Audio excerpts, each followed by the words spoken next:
அல்லேலூயா, அல்லேலூயா. கர்த்தர் நல்லவர். சந்தோஷமா இருக்கிறீங்களா? சந்தோஷமா இருப்பீங்களா? கர்த்தருடைய வார்த்தையை கேட்பதற்கு ஆயத்தமா இருக்கீங்களா? ஆமென். இந்த இருதயத்தை நாம் ஒருமுகப்படுத்துவோம். கர்த்தருடைய சத்தத்தை, ஒரு மனித சத்தத்தை அல்ல, நாம் தேவ சத்தத்தை கேட்க இருக்கிறோம். ஆமென். ஹல்லேலூயா. கர்த்தர் நிச்சயமாகவே நம்மோடு பேசுவாராக. கர்த்தருடைய ஆவியானவர் நமக்கு வெளிப்படுத்தி தருவாராக. ஆமென். நாம் கவனத்தோடு காணப்படுவோம். கர்த்தர் நம்மோடு பேசும்படியாக நாம் இருதயத்தை ஒருமுகப்படுத்தும் போது கர்த்தர் நிச்சயமாகவே பெரிய காரியங்களை நம்மோடு பேசி பெரிய காரியங்களை செய்வார். இந்த நாளிலும் செய்திக்கான தலைப்பு துயரமும் துன்பமும் பாக்கியமாய் மாறும். துயரமும் துன்பமும் பாக்கியமாய் மாறும். ஆமென். மாறுமா? மாறுமா? மாறும். பக்கத்துல பார்த்து சொல்லுங்க, நீங்கள் பாக்கியவான்கள், நீங்கள் ஆறுதல் அடைவீங்க.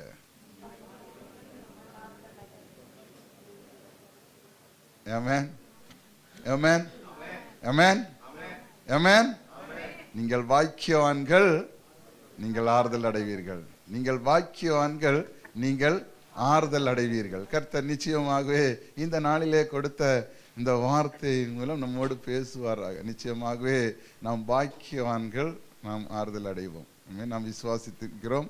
விசுவாசிக்கிறார் இன்னார் என்பதை நாம் அறிந்திருக்கிறபடினால நிச்சயமாகவே அது அப்படியே ஒரு ஆறுதலும் பாக்கியமும் உண்டாகும். யாருக்கு இந்த ஆறுதல், யாருக்கு இந்த பாக்கியம் என்று வேதத்திலிருந்து நாம் ஒரு சில வசனங்களை ஆதாரமாக வைத்து நாம் தியானிக்க இருக்கிறோம். கர்த்தர் நிச்சயமாகவே நம்மோடு பேசுவாராக. ஆமென். இந்த மத்தேயு எழுதின இந்த சுவிசேஷத்திலிருந்து புரிந்து கொள்ளும்படியாக ஒரு சில சம்பவங்களை உங்களுக்கு கோடிட்டு காண்பித்து விட்டு தொடர்ந்து கர்த்தருடைய வார்த்தைக்கு நேராக செல்லலாம் என்று கர்த்தருக்குள் வாஞ்சிக்கிறேன். மத்தேயு 1-2 அதிகாரத்தை நாம் பார்க்கும்போது அவர் இயேசு கிறிஸ்து எப்படி பிறக்க வேண்டும் என்பதை குறித்தும், அவர் பிறப்பை குறித்தும், பிறந்ததை குறித்தும், வளர்ப்பை குறித்தும் அந்த 1-2 அதிகாரங்களிலே நாம் பார்க்க முடியும். மத்தேயு 1-2 அதிகாரங்களிலே பார்க்க முடியும். 3வது அதிகாரத்திலே நாம் பார்க்கும்போது யோவானை தேவன் எழுப்பி சுவிசேஷம் அறிவிக்கும்படியாகவும் கர்த்தருடைய வார்த்தை அறிவிக்கும்படியாக அநேகரை கர்த்தருக்குள்ளாக நடத்தும்படியாகவும் ஞானஸ்நானத்தை கொடுக்கும்படியாகவும் ஏற்படுத்துகிறார். அவர் சுவிசேஷத்தை அறிவிக்கிறார். அந்த இடத்திலே சுவிசேஷம் அறிவிக்கப்படுகிறது. ஏற்றுக்கொண்டவர்கள் ஸ்நானமும் பெற்றுக்கொள்கிறார்கள். அந்த இடத்திலே ஸ்நானம் பெறும்போது யோவான் சொல்கிறார், என்னிலும் பெரியவர் ஒருவர் வர இருக்கிறார், நான் அல்ல என்று சொல்லவும் செய்கிறார். அப்போ அந்த இடத்திலே அவர் கொடுத்து வருகிறார். அந்த நாட்களிலே யோவான் ஸ்நானம் கொடுத்து வருகிறார். அநேகர் ஞானஸ்நானம் பெறுகிறார்கள். இயேசு வளர்ந்து அவர் ஞானம் பெற்றவர்களாய் பிதா ஒப்புவித்த காரியங்களை இந்த தேசத்திலே வந்து உலக ரட்சகராய் பிறந்து உலகத்தை ரட்சிக்கும்படியாக, உலகத்தில் இருக்கிற அத்தனை ஜனங்களை ரட்சிக்கும்படியாக பிதாவினால் அனுப்பப்பட்ட அந்த நோக்கம் நிறைவேறும்படியாக வருகிறார். வந்து அவருடைய நோக்கம் நிறைவேற வேண்டுமானால் அநேக காரியங்களை அவர் செய்ய வேண்டியது இருக்கிறது. அதையெல்லாம் அவர் தெளிவாக அது செய்கிறதையும் நாம் பார்க்க முடிகிறது. அந்த இடத்திலே பாருங்கள், தொடர்ந்து அவர் யோவானால் ஞானஸ்நானம் பெறும்படியாக யோர்தான் நதி அருகே வருகிறார். வரும்போது யோவான் தடை பண்ணுகிறார். யோவான், நான் உம்மிடத்திலே ஸ்நானம் பெற நீர் என்னிடத்திலே பெறலாமா என்று, நீ இப்பொழுது இடம் கொடு என்று சொல்லி ஞானஸ்நானம் பெறுகிறார். ஏன் அவர் இயேசு அந்த இடத்திலே நீ இப்பொழுது இடம் கொடு என்று சொல்லி ஞானஸ்நானம் பெறுகிறார் என்று பார்க்கும்போது அதிலே பாருங்கள், அந்த இடத்திலே ஒரு அதிகாரத்தை பெற்றுக்கொள்ள வேண்டிய, அதிகார வல்லமை பெற்றுக்கொள்ள வேண்டிய கட்டாயம் இருக்கிறது. இன்றைக்கு நாமும் அந்த அதிகார வல்லமை எப்படி நாம் பெற்றுக்கொள்ள வேண்டும் என்று இயேசு கிறிஸ்துவை நான் இரட்சகராக அறிந்திருக்கிறேன், ஏற்றுக்கொண்டிருக்கிறேன் என்று ஏற்றுக்கொண்டவர்களும் இருக்கிறார்கள், ஏற்றுக்கொள்ளாதவர்களும் இருக்கிறார்கள். ஏற்றுக்கொண்டேன் என்று சொல்கிறார்கள், இயேசுதான் இரட்சகர் என்று சொல்கிறார்கள். ஆனாலும் அவரை ஏற்றுக்கொள்ளாதவர்களும் இருக்கிறார்கள். எப்படி இருந்தாலும் இந்த இடத்திலே அவர் எதற்காக அந்த இடத்திலே யோவானால் ஞானஸ்நானம் பெறுகிறார் என்றால் அந்த அதிகாரம் அவருக்கு வேண்டும். உலகத்தை ரட்சிக்க வந்தவர் என்கிற அந்த அதிகாரம்.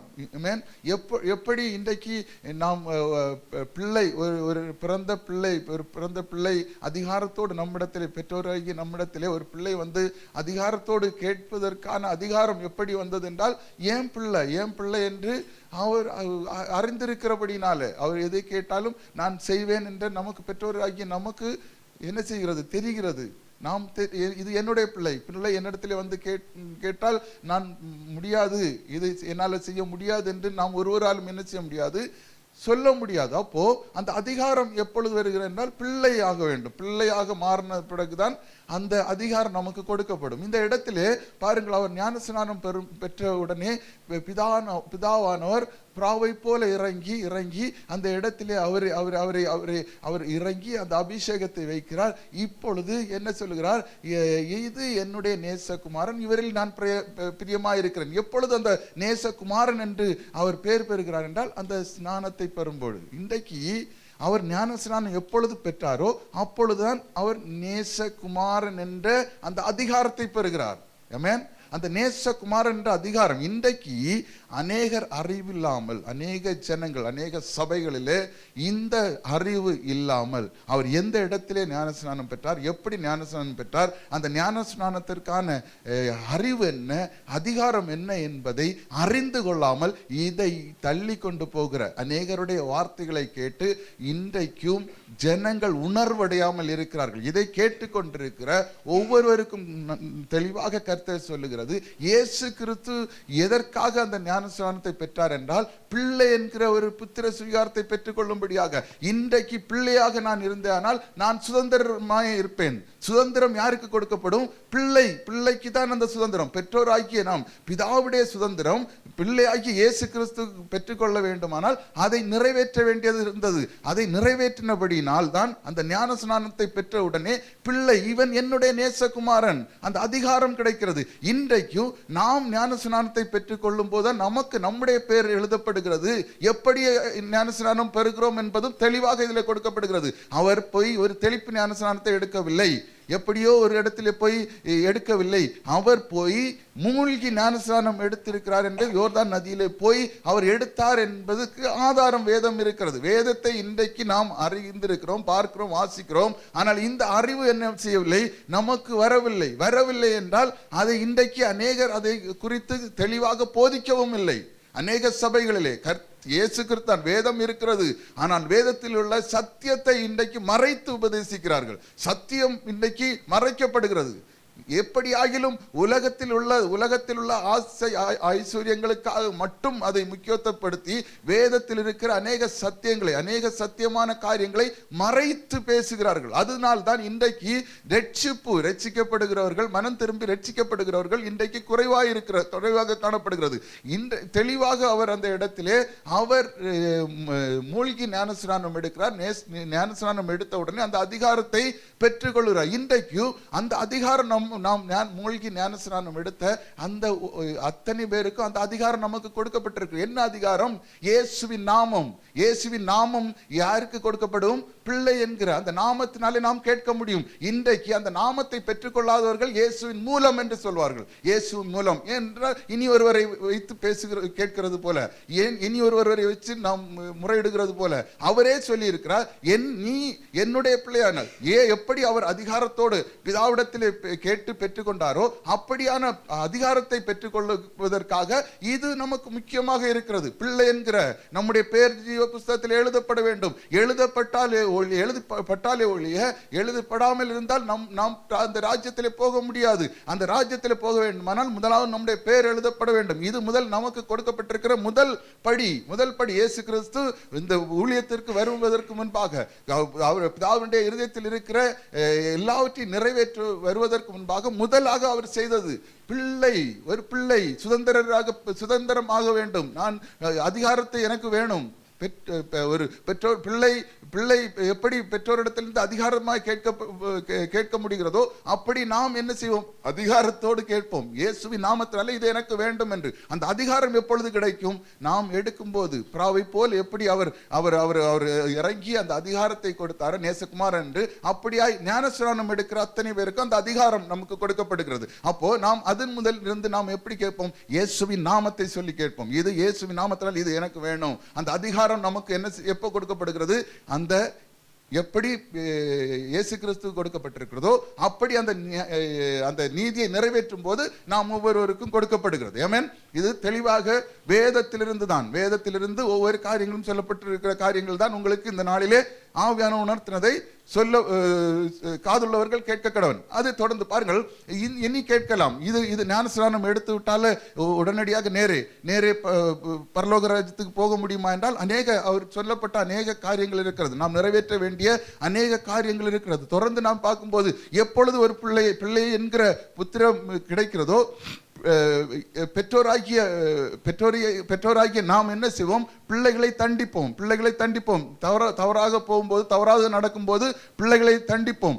அப்போ அந்த இடத்திலிருந்து எப்பொழுது அவர் ஞானஸ்நானம் எடுத்து கரையேறினாரோ உடனடியாக சாத்தான் வந்து முன்னின்று அந்த இடத்துல பாருங்க, 4வது அதிகாரத்தில் ஆரம்பத்தில் நாம் பார்க்கும்போது அநேக கேள்விகளை அந்த இடத்துல கேட்கிறான். எல்லாவற்றையும் வார்த்தையினாலே ஜெயிக்கிறார். இந்த வார்த்தை எப்பொழுது நமக்குள்ளே உறுதியாய் காணப்படுகிறதோ அந்த இடத்துல அவர் எல்லாவற்றையும் கற்றுக்கொண்டுதான் அந்த இடத்திலே வந்து ஞானஸ்நானம் பெறுகிறார். ஞானஸ்நானம் பெற்று உடனடியாக சாத்தான் வந்து எதிர்த்து நிற்கிறான். ஏன்?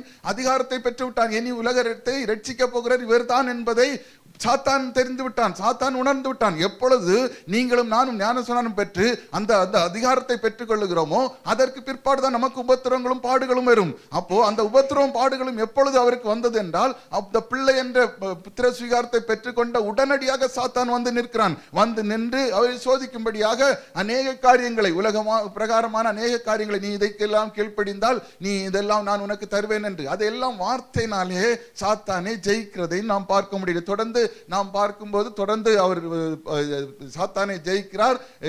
யோவான் தொடர்ந்து சுவிசேஷம் அறிவிக்கிறதை நாம் பார்க்க முடியும். யோவான் சுவிசேஷம் அறிவிக்கிறார். யோவான் காவலிலே வைக்கப்படுகிறார். யோவான் காவலிலே வைக்கப்படும் போது இயேசு அறிகிறார். இயேசு அறிந்து வந்து தொடர்ந்து நாம் பார்க்கும்போது இயேசு வந்து அந்த ஊழியத்தை அவர் ஜனங்கள் உலகத்தை ரட்சிக்கிறவராக இருக்கிறபடினாலே வந்து இருளில் இருக்கிற ஜனங்கள் வெளிச்சத்தை காணும்படியாக, சாத்தானின் கட்டுகளில் இருக்கிற ஜனங்களை விடுவிக்கும்படியாக அவர் வந்து சுவிசேஷத்தை அறிவிக்கிறது. அந்த 4வது அதிகாரத்திலே நாம் பார்க்கும்போது அவர் சுவிசேஷத்தை அறிவிக்கிறார். இருளிலே இருக்கிற ஜனங்கள் பெரிய வெளிச்சத்தை காண்கிறார்கள். வியாதியாக இருக்கிறவர்கள் வியாதியிலிருந்து விடுதலை பெறுகிறார்கள். பிசாசின் கட்டுகளிலிருந்து இருக்கிறவர்கள் எல்லாம் கட்டிலிருந்து விடுவிக்கப்படுகிறார்கள். அப்போ இதெல்லாம் சம்பவித்து வருகிற வழியிலே இந்த ஜனங்கள் இவர் எப்படிப்பட்டவரோ, சுற்றிலும் இருக்கிற ஜனங்கள் எல்லாம் பார்க்கிறார்கள் இவர் எப்படிப்பட்டவரோ, இவருக்கு எல்லாம் கட்டுப்படுகிறது என்று ஆச்சரியப்பட்டு இவருக்கு பின்னாக வருகிறார்கள். அதே அதிகாரத்திலே அவர் 4 சீசர்களையும் அவர் தெரிந்து கொள்ளுகிறார். தொடர்ந்து அந்த 4வது அதிகாரத்திலே இந்த ஜனங்கள் எல்லாம் கிட்டத்தட்ட 5000 பேருக்கு கிட்டத்தட்ட அவரை பின்தொடர்ந்து வருகிறார்கள். இவரிடத்திலே வல்லமை இருக்கிறது, நாம் இருளிலே இருந்து அநேக ஜனங்களை விடுவித்திருக்கிறார், நாமும் விடுவிக்கப்பட வேண்டும் என்று அவரை பின்தொடர்ந்து வருகிறார். 5வது அதிகாரம் முதல் பகுதியை பார்க்கும்போது அவர் மலையில் மேலே ஏறுகிறதை நாம் பார்க்க முடியும். மலையில் மேலே ஏறி அந்த கூடி வந்த ஜனங்களுக்கும் சீசர்களுக்கும் உபதேசி சொன்னதுதான் இன்றைக்கு துயரப்படுகிறவர்கள் பாக்கி அநேக காரியங்களை அவர் சொல்லுகிறார். அநேக காரியங்களை அந்த இடத்திலே அவர் சொல்லிக் கொடுக்கிறார். அந்த ஜனங்களுக்கு நீங்கள் இன்றைக்கு இந்த வெளிச்சத்தை கண்ட ஜனங்கள் இருளிலே இருந்தீர்கள், இதுவரையிலும் உலக இருளிலே இருந்தீர்கள், உலக இருளில் இருந்து நீங்கள் விடுவிக்கப்பட்டிருக்கிறீர்கள், இனி உங்களுக்கு இதெல்லாம் சம்பவிக்கும், இது எனக்கு எப்படி சம்பவித்ததோ இதெல்லாமே உங்களுக்கும் சம்பவிக்கும் என்று தெளிவாக அந்த இடத்திலே மலை பிரசங்கமாக 5, 6, 7 அதிகாரத்திலே அவர் வெளிப்படுத்தி கொடுக்கிறதை அந்த ஜனங்களுக்கு கூடியிருக்கிற ஜனங்களுக்கும் சீசர்களுக்கும் உபதேசிக்கிறதை நாம் பார்க்க முடிகிறது. இன்னும் செய்திக்கான வார்த்தை அந்த 5வது அதிகாரம் 4வது வசனத்தை எடுத்து வாசிங்கள். துயரப்படுகிறவர்கள் பாக்கியவான்கள், அவர்கள் ஆறுதல் அடைவார்கள். ஆமென், ஹalleluya. யார் துயரப்படுகிறார், யார் பாக்கியவான்கள்?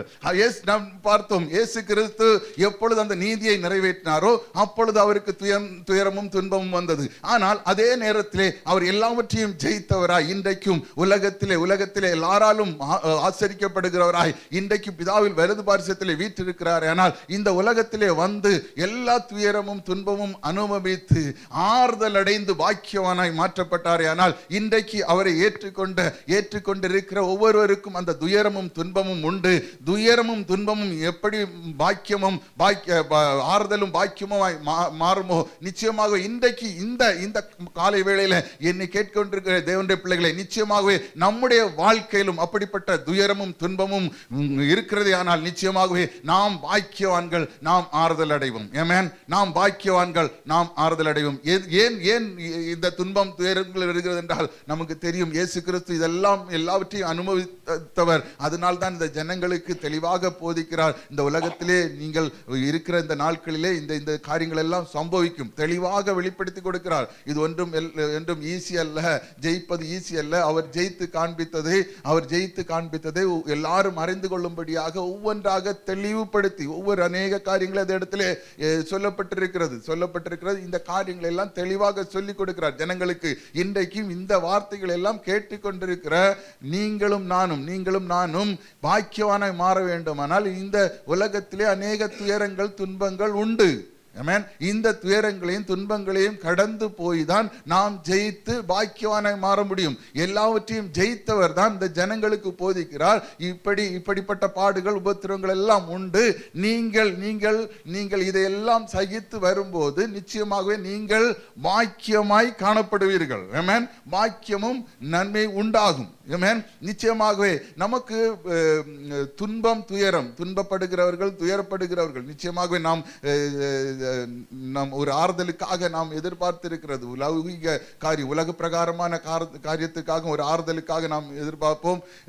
தேவனுக்கேற்ற காரியத்திற்கு தேவனுக்கேற்ற துக்கமும் உண்டு, லௌகிக துக்கமும் உண்டு. அப்போ நம்முடைய இருதயத்திலே தேவனுக்கேற்ற துக்கம், தேவன் என்ன சொல்லி கொடுத்திருக்கிறார், என்னென்ன காரியங்களை நம்மிலிருந்து விரும்புகிறார், இதை நாம் நினைவில் வைத்து நாம் செயல்படும் போது நிச்சயமாகவே ஆறுதலை தருகிறவர். அவர் நம்மோடு கூட இருந்து அவர் பெரிய காரியங்களை செய்வார். 2 கொரிந்தியர் 7வது அதிகாரம் அந்த 9வது வசனத்தை வாசிங்கள்.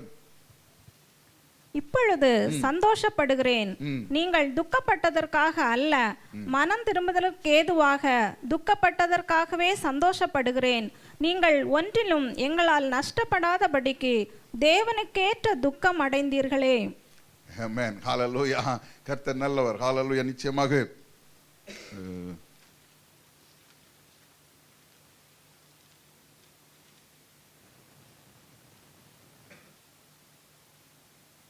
ஒரு முறை கூட வாசிங்க 9வது வசனம். இப்பொழுது சந்தோஷப்படுகிறேன், நீங்கள் துக்கப்பட்டதற்காக அல்ல, மனம் திரும்புவதற்கு ஏதுவாக துக்கப்பட்டதற்காகவே சந்தோஷப்படுகிறேன். நீங்கள் ஒன்றிலும் எங்களால் நஷ்டப்படாதபடிக்கு தேவனுக்கேற்ற துக்கம் அடைந்தீர்களே. ஆமென், ஹல்லேலூயா. பாருங்கள், இப்பொழுதும் சந்தோஷப்படுகிறேன். எதற்காக அவர் சந்தோஷப்படுகிறார்? நீங்கள் துக்கப்படுகிறதற்காக அல்ல, நீங்கள் துக்கத்தோடு வந்திருக்கிறதற்காக அல்ல அவர் சந்தோஷப்படுகிறது. மனம் திரும்புவதற்கு ஏதுவாக துக்கப்பட்டதற்காகவே சந்தோஷப்படுகிறேன். மனம் திரும்புவதற்காக நீங்கள் துக்கப்பட்டீர்களே, எப்படி ஆகிலும் மனம் திரும்ப வேண்டும், மனம் திரும்பி அவருக்கு ஏற்ற இதை நாம் செய்ய வேண்டும் என்று துக்கப்பட்டீர்களே, அதற்காக நான் சந்தோஷப்படுகிறேன். நீங்கள் ஒன்றிலும் எங்களால் நஷ்டப்படாதபடிக்கு தேவனுக்கேற்ற துக்கம் அடைந்தீர்களே. அப்போ தேவனுக்கேற்ற உலக பிரகாரமான துக்கம் அல்ல, தேவனுக்கேற்ற துக்கம் அடைந்தீர்களே. அடுத்த வசனம் 10வது வசனம். தேவனுக்கேற்ற துக்கம் பின்பு மனஸ்தாபப்படுகிறதற்கு இடம் இல்லாமல் ரட்சிப்புக்கு ஏதுவான மனம் திரும்புதலை உண்டாக்குகிறது. லௌகீக துக்கமோ மரணத்தை உண்டாக்குகிறது. அப்போ தேவனுக்கேற்ற துக்கம், லௌகீக துக்கம், தேவனுக்கேற்ற துக்கம் பின்பு மனஸ்தாபப்படுகிறதற்கு இடம் இல்லாமல் ரட்சிப்புக்கு ஏதுவாக மாறுகிறது. அப்போ தேவனுக்கேற்ற துக்கம் என்ன? மனஸ்தாபப்பட்டு பின்பு ரட்சிப்புக்கு ஏதுவாக. அதே நேரத்தில் இருதயத்திலே மனம் திரும்புதலை உண்டாக்குறது. லௌகிக துக்கம் மரணத்தை உண்டாக்குறதாம். அது 11வது வசனம். பாருங்கள், நீங்கள் தேவனுக்கேற்ற துக்கம் அடைந்ததுண்டே, அது உங்களிடத்தில் எவ்வளவு ஜாக்கிரதையும் குற்றம் தீர எவ்வளவு நியாயம் சொல்லுதலையும் எவ்வளவு வெறுப்பையும் எவ்வளவு பயத்தையும் எவ்வளவு ஆவலையும் எவ்வளவு பக்தி வைராக்கியத்தையும் எவ்வளவு கண்டிப்பையும் உண்டாக்கிற்று. இந்த காரியத்திலே நீங்கள் எல்லா விதத்திலும் உங்களை சுத்தவான்கள் என்று விளங்க பண்ணினீர்கள். ஆமென், ஹல்லேலூயா. அப்போ வேதம் தெளிவாக சொல்லுகிறது, பாருங்கள், நீங்கள் தேவனுக்கேற்ற துக்கம் அடைந்ததுண்டோ, அது உங்களிடத்திலே எவ்வளவு ஜாக்கிரதையும் குற்றம் தீரா எவ்வளவு நியாயம் சொல்லுதலையும் எவ்வளவு வெறுப்பையும் எவ்வளவு பயத்தையும் எவ்வளவு ஆவலையும் எவ்வளவு பக்தி வைராக்கியத்தையும் எவ்வளவு கண்டிப்பையும் உண்டாக்கிற்று. இந்த காரியத்திலே நீங்கள் எவ்விதத்திலும் உங்களை சுத்தவான்கள் என்று விளங்க பண்ணினீர்கள். அப்போ இதில் எல்லாவற்றிலும் என்ன, நாம் சுத்தவான் என்று விளங்க செய்திருக்கிறோம். தேவனுக்கேற்ற துக்கம். அந்த 10வது வசனத்திலே முதல் பகுதி என்ன சொல்லுகிறது? தேவனுக்கேற்ற துக்கம் பின்பு மனஸ்தாபப்படுகிறதற்கு இடம் இல்லாமல் ரட்சிப்புக்கு ஏதுவான. அப்போ முதல் என்ன, தேவனுக்கேற்ற துக்கம். இன்றைக்கு நாம் உலக பிரகார லௌகிக துக்கமும் உண்டு, தேவனுக்கேற்ற துக்கம் நம்முடைய ரட்சிப்பு நிறைவேறும்படியான நிறைவாக காணப்படுகிறது. அதே யோவான் 16வது அதிகாரம் 33. யோவான் 16:33.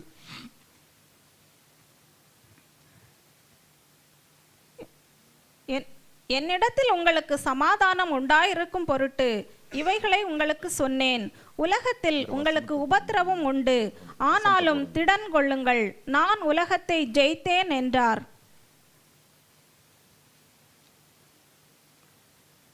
ஹல்லேலூயா. ஒருமுறை கூட வாசிக்கலாம். என்னிடத்தில் உங்களுக்கு சமாதானம் உண்டாயிருக்கும் பொருட்டு இவைகளை உங்களுக்கு சொன்னேன். உலகத்தில் உங்களுக்கு உபத்திரவம் உண்டு, ஆனாலும் திடன் கொள்ளுங்கள், நான் உலகத்தை ஜெயித்தேன் என்றார். ஹல்லேலூயா. யார் சொல்லுகிறது? என்னிடத்தில் உங்களுக்கு சமாதானம் உண்டாகும்படி பொருட்டு இவைகளை உங்களுக்கு சொன்னேன். உலகத்திலே உங்களுக்கு உபத்திரவம் உண்டு. உலகத்திலே நமக்கு என்ன உண்டு? உபத்திரம் உண்டு. ஆனாலும் திடன் கொள்ளுங்கள், நான் உலகத்தை ஜெயித்தேன். உலகத்தை ஜெயித்தவர் தான் இன்றைக்கு திடன் கொள்ளுங்கள், உங்களுக்கு உபத்திரம் உண்டு என்று அவர் சொல்லுகிறார். அவர் சொல்லுகிறது என்ன? நான் உலகத்தை ஜெயித்தது போல நீங்கள் ஜெயிக்கும்படியாக இன்றைக்கு இந்த உலகத்திலே இருக்கும்போது இந்த உபத்திரங்களும் பாடுகளும் உங்களை அழிப்பதற்காக அல்ல, உங்களை உருவாக்கி ஏற்கனவே ஏற்படுத்தப்பட்ட இடத்திலே உங்களை சேர்க்கும்படியாகத்தான் இந்த பாடுகளும் உபத்திரவங்கள் என்று 2 தீமோத்தேயு 3வது அதிகாரம் 12வது வசனம். 2 தீமோத்தேயு 3:12. அன்றியும் கிறிஸ்து இயேசுவுக்குள் தேவ பக்தியாய் நடக்க மனதா இருக்கிற யாவரும் துன்பப்படுவார்கள். ஆமென், ஹல்லேலூயா. யாருக்கு துன்பமாம்? பக்தியா, தேவ பக்தியாய், இயேசு கிறிஸ்துவுக்குள் தேவ பக்தியாய் நடக்க மனதா இருக்கிற யாவருக்கும். யார் ஒருவர் இயேசு கிறிஸ்து என்று சொல்லி அவரை பின்பற்றி நடக்கிறார்களோ அவர்கள் மனதா இருக்கிற யாவருக்கும் என்ன செய்வார்கள்? துன்பம் உண்டு. நிச்சயமாக வேதம் தெளிவாக நமக்கு சொல்லுகிறது, துன்பம் உண்டு நமக்கு. யாருக்கு துன்பம் என்றால் இயேசு கிறிஸ்துவை தேவ பக்தியாய் எண்ணி தேவபக்தியாய் நாம் ஏற்றுக்கொண்டு அவரை மனதாய் நாம் நடக்கும்போது நிச்சயமாகவே நமக்கு துன்பம் உண்டு. அந்த 1 பேதுரு 1:6.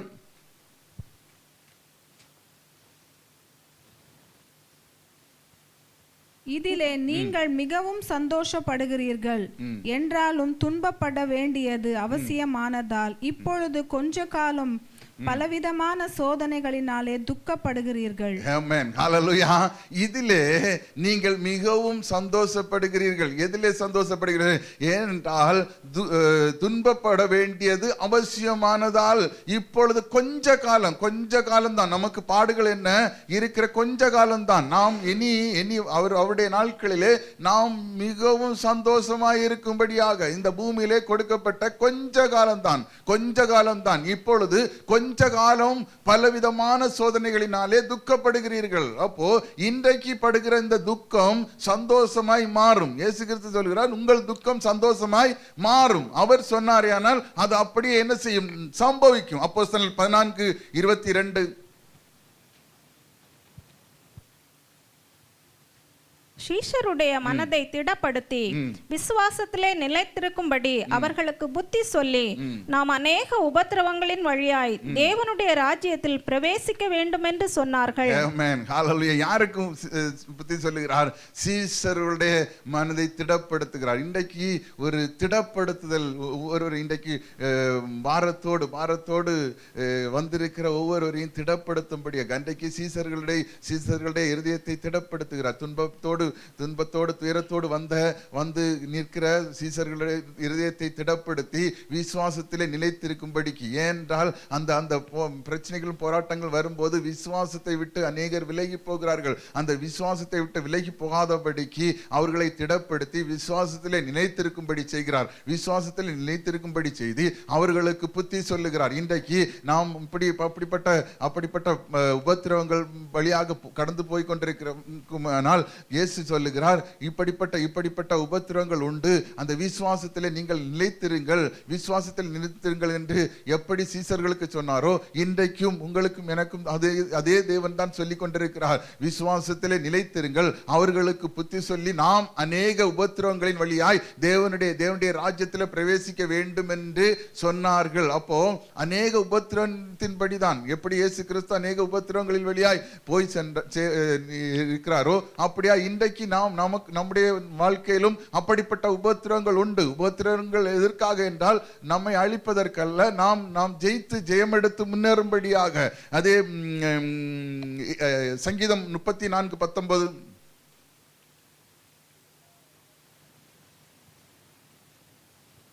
நீதிமானுக்கு வரும் துன்பங்கள் அநேகமாயிருக்கும், கர்த்தர் அவைகள் எல்லாவற்றிலும் நின்று அவனை விடுவிக்கிறார். யாருக்கு துன்பங்களாம்? நீதிமானுக்கு. நீதிமான் நீதியாய் நடக்க வேண்டும். யாரெல்லாம் துன்மார்க்கமாய் நடக்கிறவர்களுக்கு எந்த பிரச்சனையும் வராது. துன்மார்க்கமாய் நடக்கிறவன் செழித்து ஓங்குவான். ஆனால் யார் ஒருவர் நீதியாய் நடக்க வேண்டும், நீதிமானாய் இருக்க வேண்டும் விரும்பி கடந்து செல்லுகிறார்களோ அந்த இடத்திலே அநேக துன்பங்கள். நாம் எந்த இடத்திலே நீதியாய் வேலை செய்கிற இடங்களிலே, தொழில் செய்கிற இடங்களிலே நீதியாய் உண்மையாய் இருக்க வேண்டும் என்று விரும்பி எந்த இடத்திலே நாம் முன்னேற வேண்டும் என்று முன்னேறி செல்லும்படியாக அடியெடுத்து வைக்கிறோமோ அந்த இடத்தில் தான் துன்பங்கள் வரும். ஆனால் அதே நேரத்திலே உலக பிரகாரமா நடக்கிற அந்த துன்பம் வராது. வேதம் தெளிவாக சொல்லுகிற நீதிமானுக்கு வரும் துன்பம் அநேகம் இருக்கும், கர்த்தர் அவைகள் எல்லாவற்றிலும் என்ன செய்வாராம்? விடுவிப்பாராம். அவர் நம்மை விடுவிக்கிற தேவன். அந்த துன்பங்கள் துயரங்களிலிருந்தும் அவர் விடுவிக்கிற தேவனாகவே இருக்கிறார். 2 தீமோத்தேயு 3 ஏசாயா 63:9. ஏசாயா 63:9.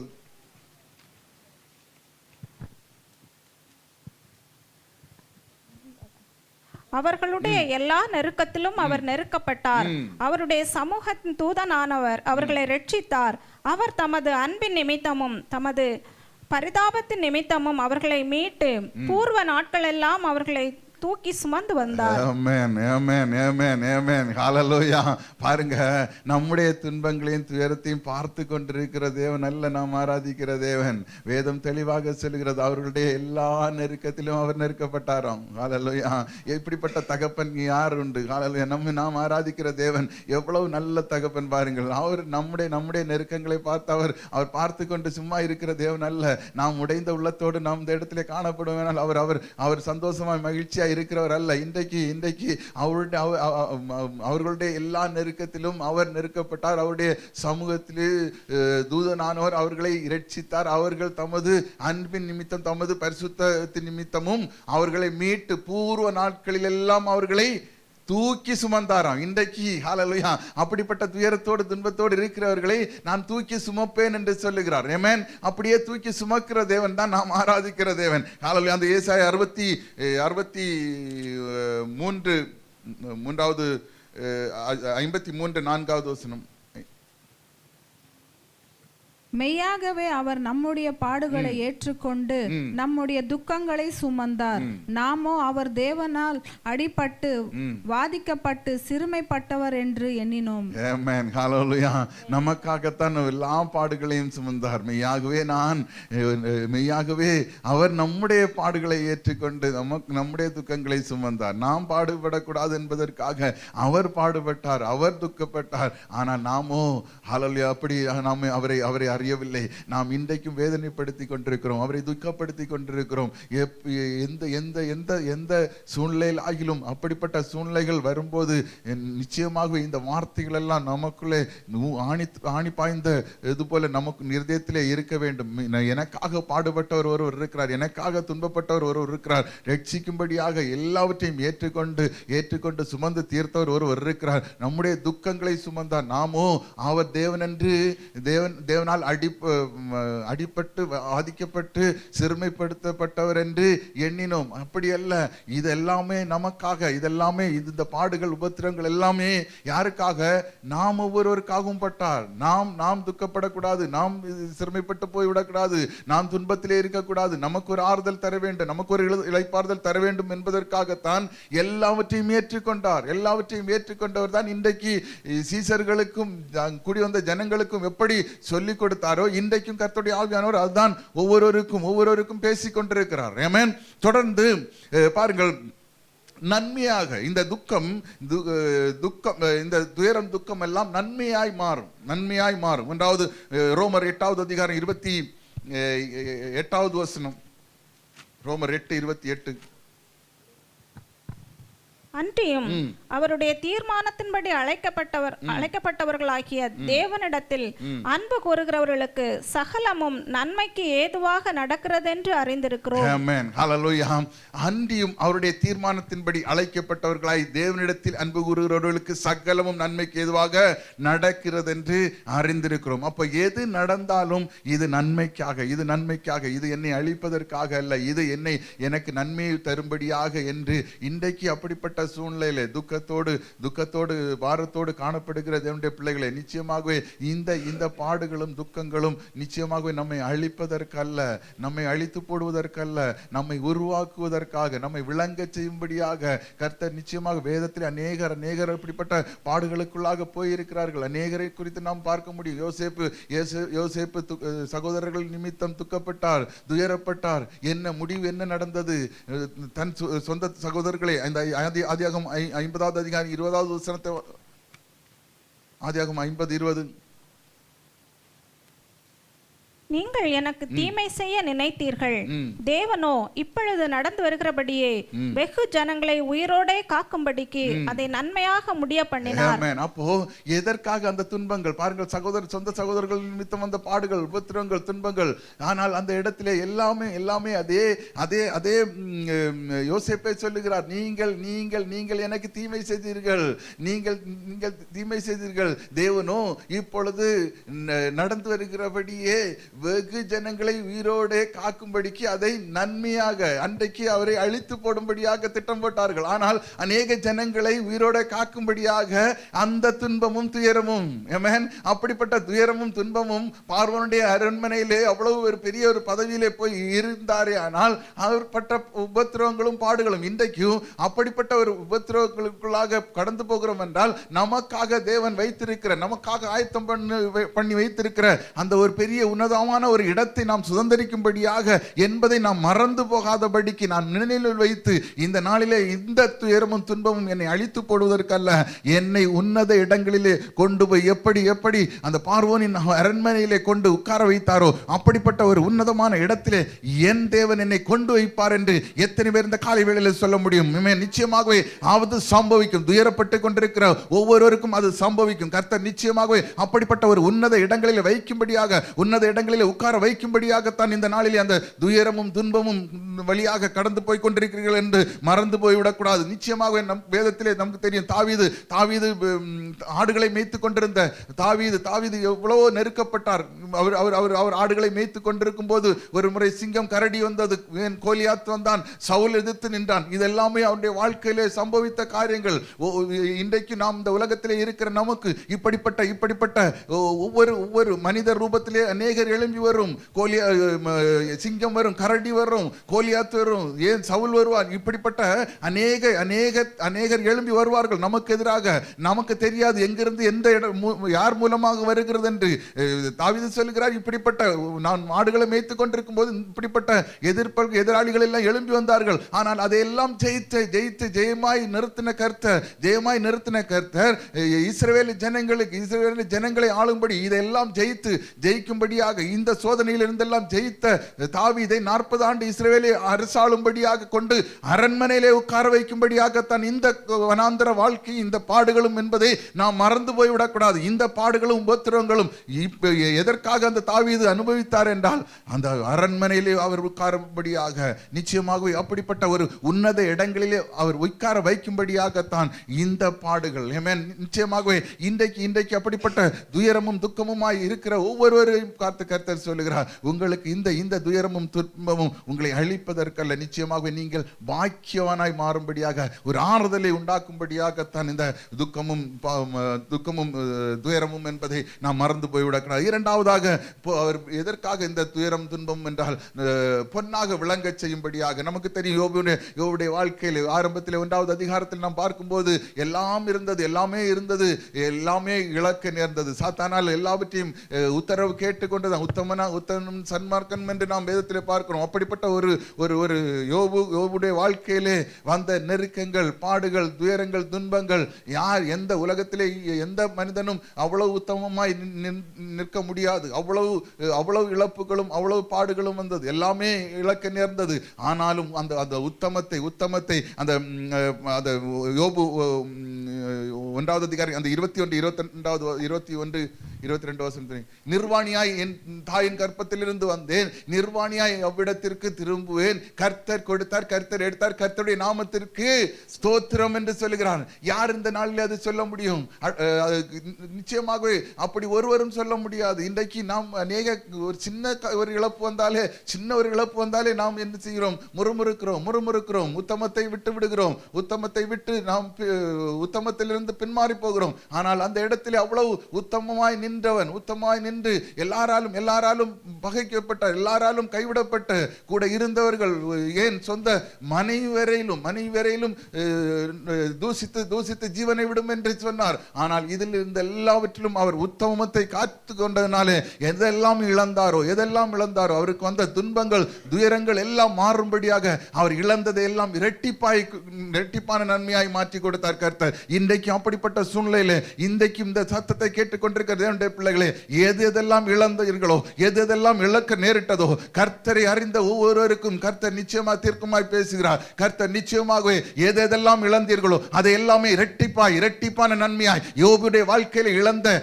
அவர் இழந்த நேரத்தில் அவர் பட்ட துன்பங்கள் துயரங்கள் எல்லாம் மாறும்படியாக இயேசுவின் நாமத்தினால அது எல்லாவற்றையும் இரட்டிப்பாய் திரும்ப பெற்றும் போது அவருக்குள்ளே இருந்தது அவர் 4 தலைமுறை பார்க்கும்படியாக கர்த்தர் செய்தாரே. ஆனால் நிச்சயமாக இன்றைக்கு அப்படிப்பட்ட துயரத்தோடும் துன்பத்தோடும் போய்கொண்டிருக்கிற ஒவ்வொருவரையும் பார்த்து கர்த்தர் தீர்க்கமாய் சொல்லுகிறார், நிச்சயமாக இந்த துர்க்கமும் துயரமும் உங்களை அழிப்பதற்காக அல்ல, உருவாக்கி பொன்னாக விளங்க செய்வதற்காக என்பதை மறந்து போய்விடக்கூடாது. நிச்சயமாக கர்த்தர் அதை செய்வார். எத்தனை பேர் இந்த மத்தியான வேளையிலே எத்தனை பேர் விசுவாசிக்கிற தேவனுடைய பிள்ளைகள் உண்டானால் அவரை மகிமைப்படுத்துங்க.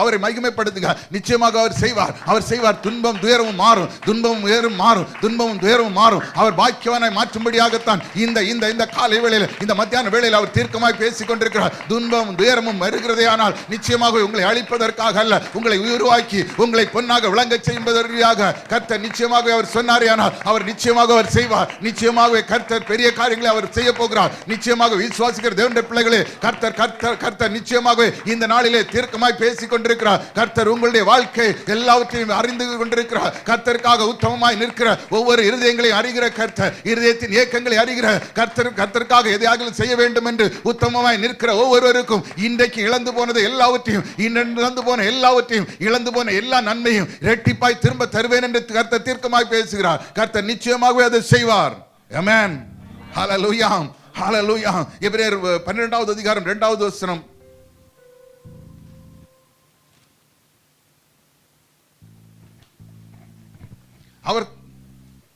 அவர் தமக்கு முன் வைத்திருந்த சந்தோஷத்தின் பொருட்டு அவமானத்தை எண்ணாமல் சிலுவையை சகித்து தேவனுடைய சிங்காசனத்தின் வலது பாரசத்தில் வீற்றிருக்கிறார். ஆமென். ஹல்லேலூயா.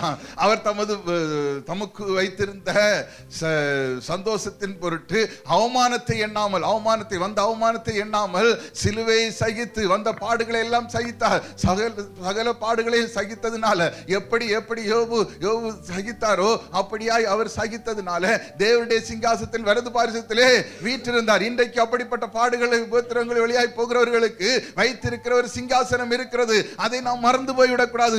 நாம் அதை இழந்து போய்விடக்கூடாது. இன்றைக்கு துயரப்படுகிறவர்கள் பாக்கியவான்கள். நிச்சயமாக உங்களுக்கு ஆறுதல் உண்டு. ஆமென். ஹல்லேலூயா. ரோமர் 8வது அதிகாரம் 18வது வசனம்.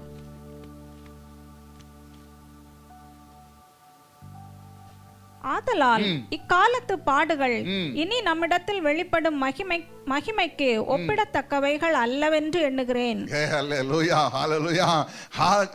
ஆதலால் இக்காலத்து பாடுகள் இனி நம்மிடத்தில் வெளிப்படும் மகிமைக்கு ஒப்பிடத்தக்கவைகள், இனி வெளிப்படத்தக்க மகிமைக்கு வெளிப்படத்தக்க ஒப்பிடவைகள். 2 தீமோத்தேயு 2:12.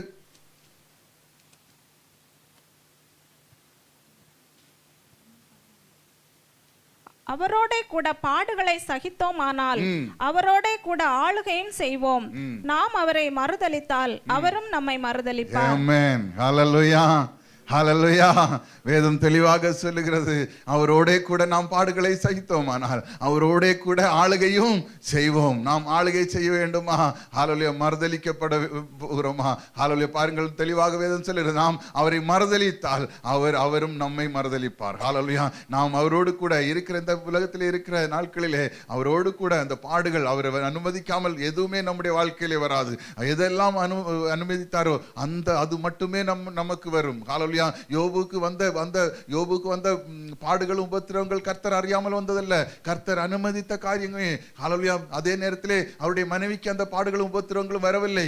ஏன்? எல்லாவற்றையும் இழந்தும் அந்த மனைவிக்கு மட்டும் அந்த பாடுகள் வரவில்லை. ஏன் தெரியுமா?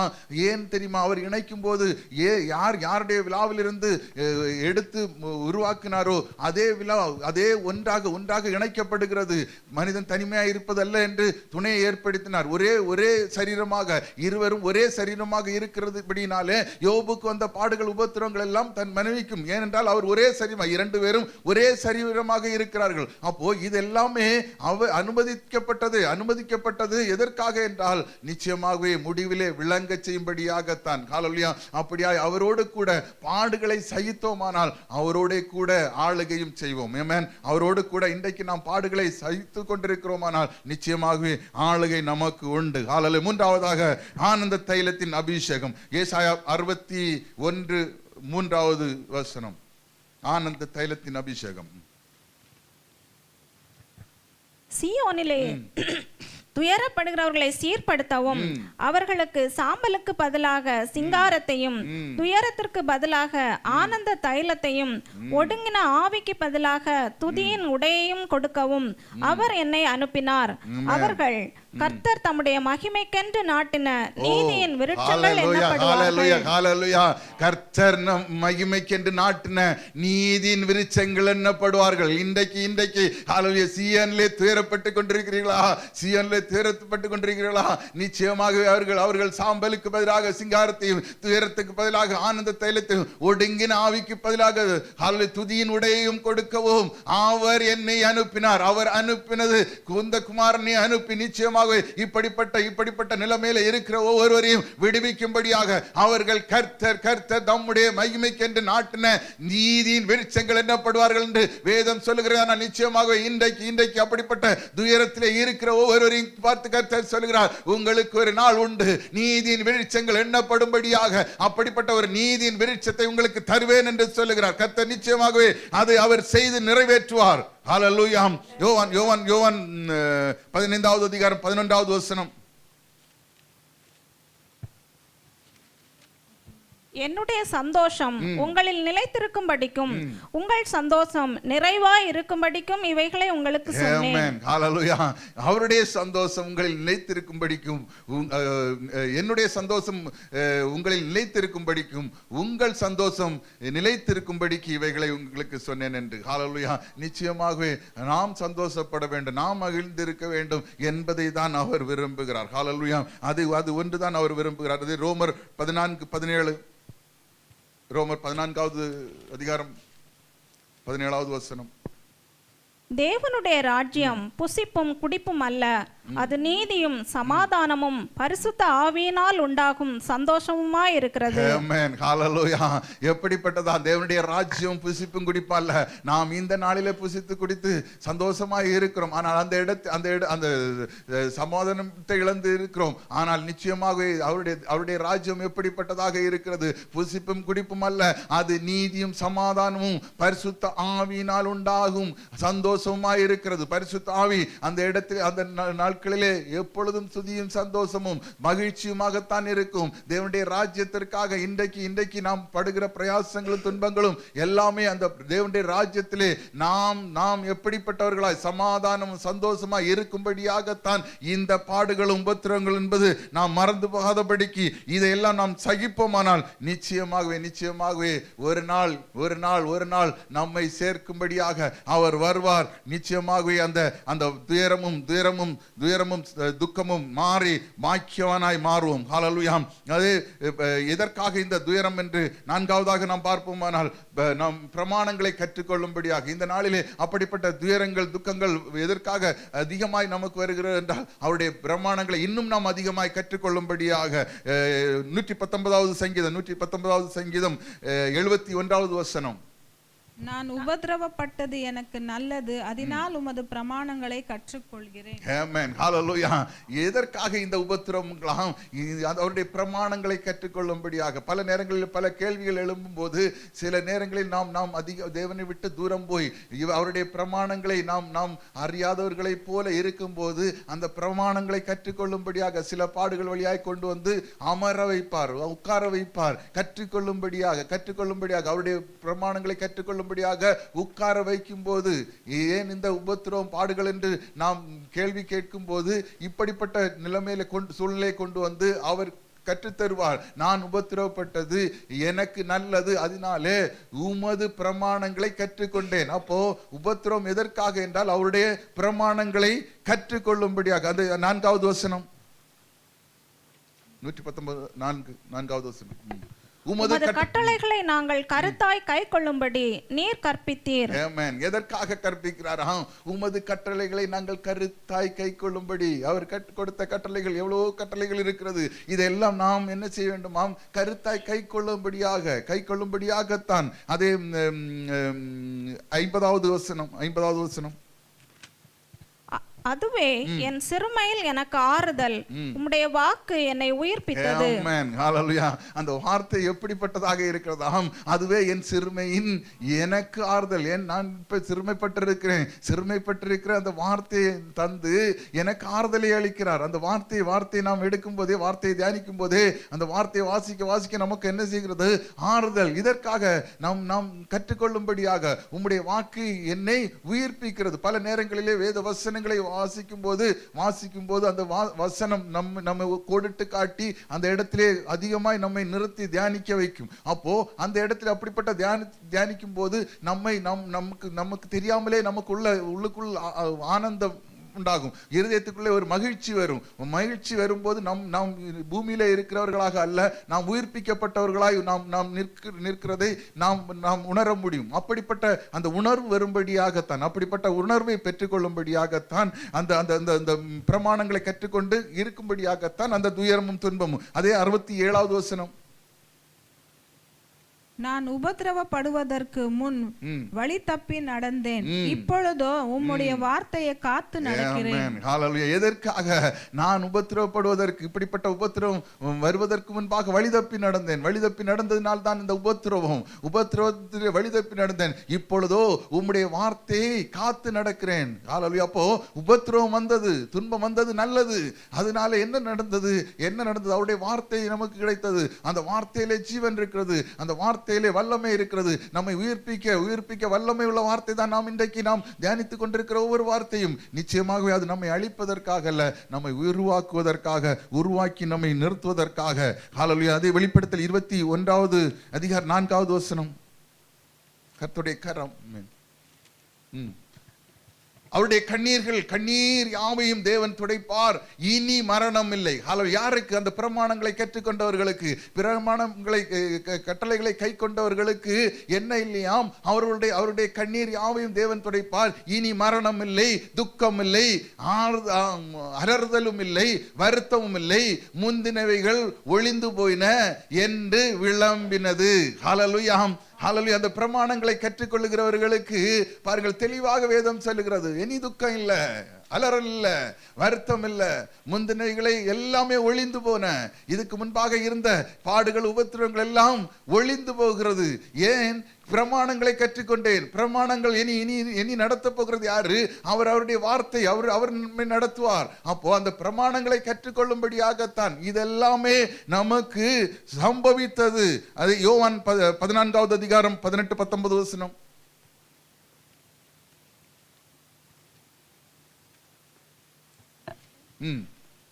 நான் உங்களை திக்கற்றவர்களாக விடேன், உங்களிடத்தில் வருவேன். இன்னும் கொஞ்ச காலத்திலே உலகம் என்னை காணாது, நீங்களோ என்னை காண்பீர்கள். நான் பிழைக்கிறபடியினால் நீங்களும் பிழைப்பீர்கள். நான் உங்களை திக்கற்றவனாய் விடேன். ஹல்லேலூயா. நிச்சயமாக அவர் திக்கற்றவன். அவர் அப்படி விட்டு விடுகிற தேவன் அல்ல நாம் தேவன். ஹல்லேலூயா. இன்னும் கொஞ்ச காலம் தான். இன்றைக்கு இப்ப பட்டு கொண்டிருக்கிற உபத்திரவங்களும் பாடுகள் இன்னும் கொஞ்ச காலம் தான். உலகம் என்னை காணாது, நீங்களோ என்னை காண்பீர்கள். யார் காண்பீர்கள்? அவருடைய பிரமாணத்தை கற்றுக்கொண்டு அவருடைய வழியிலே துயரப்படுகிறவர்கள், துன்பப்படுகிற யாராக இருந்தாலும் அவர்கள் பார்ப்பார்கள். உலகம் காணாது. உலகத்தோடு இருக்கிறவர்கள் இன்றைக்கு எல்லாம் இருக்கிறது, ஆனால் கர்த்தர் இல்லை, கர்த்தருடைய சமாதானம் இல்லை. இன்றைக்கு நமக்கு ஒன்றுமில்லாமல் காணப்படலாம், ஆனால் அவருடைய தேவ சமாதானம் நம்மை நிறைத்து இருக்கிறது. தேவ சமாதானம் நம்மை ஆளுகை செய்கிறது. நீங்களோ என்னை காண்பீர்கள், ஆனால் அவர்கள் காண மாட்டார்கள். நான் பிழைக்கிறதுபடியால் நீங்களும் பிழைப்பீர்கள். அவர் பிழைத்தார். எப்படி பிழைத்தார்? எல்லாவற்றையும் இழந்தவராய், எல்லா வேதனையும் சகித்தவராய், கடைசி சொட்டு இரத்தம் வரையிலும் சிந்தினவராய், நாம் ஒவ்வொருவருக்காகவும் பட்ட பாடுகளை எல்லாவற்றையும் ஏற்றுக்கொண்டதினால் இன்றைக்கும் அவர் பிழைத்திருக்கிறார், இன்றைக்கும் ஜீவனோடு இருக்கிறார் என்றால் இதெல்லாமே அவர் சகித்ததின் நிமித்தமே. ஹல்லேலூயா. அப்போ பிரமாணங்களை கற்றுக்கொண்டால் ஹல்லேலூயா, நிச்சயமாக நமக்காக வைக்கப்பட்டிருக்கிற அந்த ஜீவன், நித்திய ஜீவன், நமக்கு வைத்திருக்கிற அந்த நித்திய ஜீவன் உண்டு. ஹல்லேலூயா. ஐந்தாவதாக ஜீவ கிரீடம் நமக்காக வைக்கப்பட்டிருக்கிற அந்த ஜீவ கிரீடம். இந்த பாடுகள், உபத்திரவங்கள் வழியாக நாம் போகும்போது நமக்காக வைக்கப்பட்டிருக்கிற ஒரு ஜீவ கிரீடம் வைக்கப்பட்டிருக்கிறது. ஹல்லேலூயா. வாசிங்கள் வெளிப்படுத்தல் 2வது அதிகாரம் 10வது வசனம். நீ படப்போகிற பாடுகளை குறித்து எவ்வளவும் பயப்படாதே. இதோ நீங்கள் சோதிக்கப்படும் பொருட்டாக பிசாசானவன் உங்களில் சிலரை காவலில் போடுவான். 10 நாள் உபத்திரவப்படுவீர்கள். ஆகிலும் நீ மரண பரியந்தம் உண்மையாயிரு, அப்பொழுது ஜீவ கிரீடத்தை உனக்கு தருவேன். ஆமென். ஹல்லேலூயா. பாருங்கள், இந்த நாளிலே படுகிற பாடுகள் கொஞ்ச காலம்தான், கொஞ்சம் 10 நாள் தான். உபத்திரப்படுகிறது கொஞ்ச நாள் தான். ஹல்லேலூயா. நிச்சயமாக இந்த உபத்திரம் மாறும், இந்த உபத்திரங்களும் பாடுகளும் மாறும். வேதம் தெளிவாக சொல்லுகிறது, நமக்காக வைக்கப்பட்டிருக்கிற ஒரு ஜீவ கிரீடத்தை, மரண பரியந்த நீ உண்மையாயிரு, மரண பரியந்த நீ உண்மையாயிருப்பானால் நான் உனக்காக வைத்திருக்கிற அந்த ஜீவ கிரீடத்தை நீ பெற்றுக்கொள்ளும்படியாகத்தான் இந்த நாளிலே இந்த பாடுகளும் உபத்திரங்களும் நமக்காக வைத்திருக்கிற அந்த ஜீவ கிரீடத்தை பெற்றுக்கொள்வோம் என்ற அந்த விசுவாசம் நமக்கு காணப்பட வேண்டும். அதிலே நாம் உண்மையாக காணப்படுவோமானால் நிச்சயமாக அந்த ஜீவ கிரீடத்தை நாம் பெற்றுக்கொள்ள முடியும் என்பதை நாம் மறந்து போய்விடக் கூடாது. ஹல்லேலூயா. அதே ரோமர் 8வது அதிகாரம் 17வது வசனம். ரோமர் 8:17. நாம் பிள்ளைகளானால் சுதந்திரரும் ஆமே, தேவனுடைய சுதந்திரரும் கிறிஸ்துவுக்கு உடன் சுதந்திரரும் ஆமே. கிறிஸ்துவுடனே கூட நாம் மகிமைப்படும்படிக்கு அவருடனே கூட பாடுபட்டால் அப்படி ஆகும். ஆமென். ஹalleluya. ஆரம்பத்திலே ஹalleluya வேதத்திலிருந்து நாம் பார்த்தோம். ஹalleluya எப்பொழுது பிள்ளையாய் காணப்படுகிறோமோ, எப்பொழுது நாம் பிள்ளையாய் மாறுகிறோமோ, அப்பொழுதுதான் நாம் சுதந்திரராக மாற முடியும். ஹalleluya.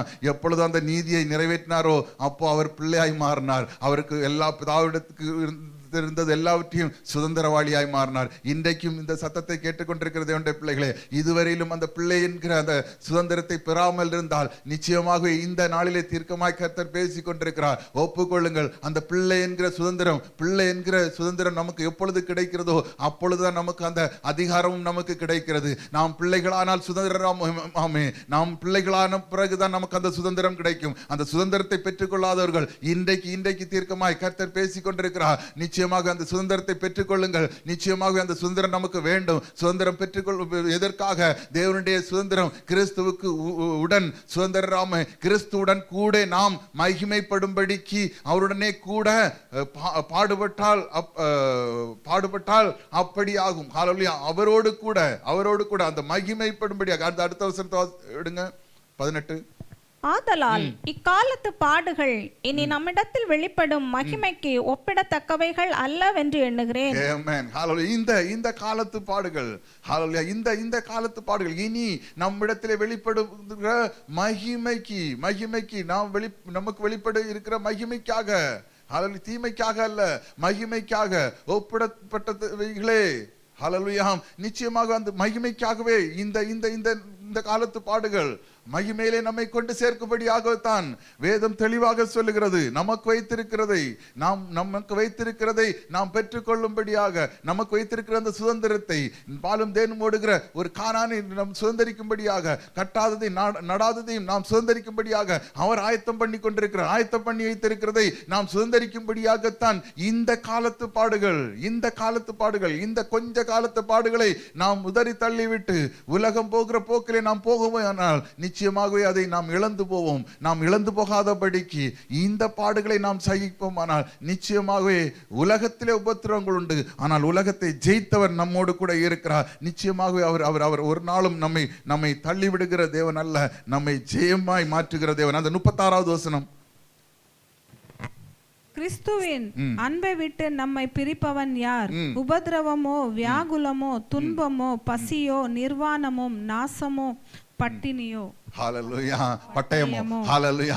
கிறிஸ்துவின் அன்பை விட்டு நம்மை ஒருவரும் பிரிக்க முடியாது. அவருடைய அன்பை விட்டு, ஹalleluya, நாம் சுதந்திரவாளிகள். நமக்கு வைத்திருக்க சுதந்திரத்தை யாராலும் பறித்துக் கொள்ள முடியாது. ஹalleluya. கிறிஸ்துவின் அன்பை விட்டு நம்மை பிரிப்பவன் யார்? உபத்திரவமோ, வியாகுலமோ, துன்பமோ, பசியோ, நிர்வாணமோ, நாசமோசமோ, பட்டயமோ, இது ஒன்றும் என்ன செய்யாது? நம்மை ஒன்றும் செய்ய முடியாது, ஒன்றுமே மேற்கொள்ள முடியாது. அவருடைய அன்பு ஏன் பெற்றோராகி நாம் பிள்ளையின் மேல் எவ்வளவு அன்பு வைத்திருக்கிறோம், எவ்வளவு கரிசனையா இருக்கிறோமோ அவ்வளவு கரிசனையும் அன்புமாய் இருக்கிறவர் நாம் ஆராதிக்கிற தேவன். ஹalleluya. அது அடுத்த 37வது வசனத்தை.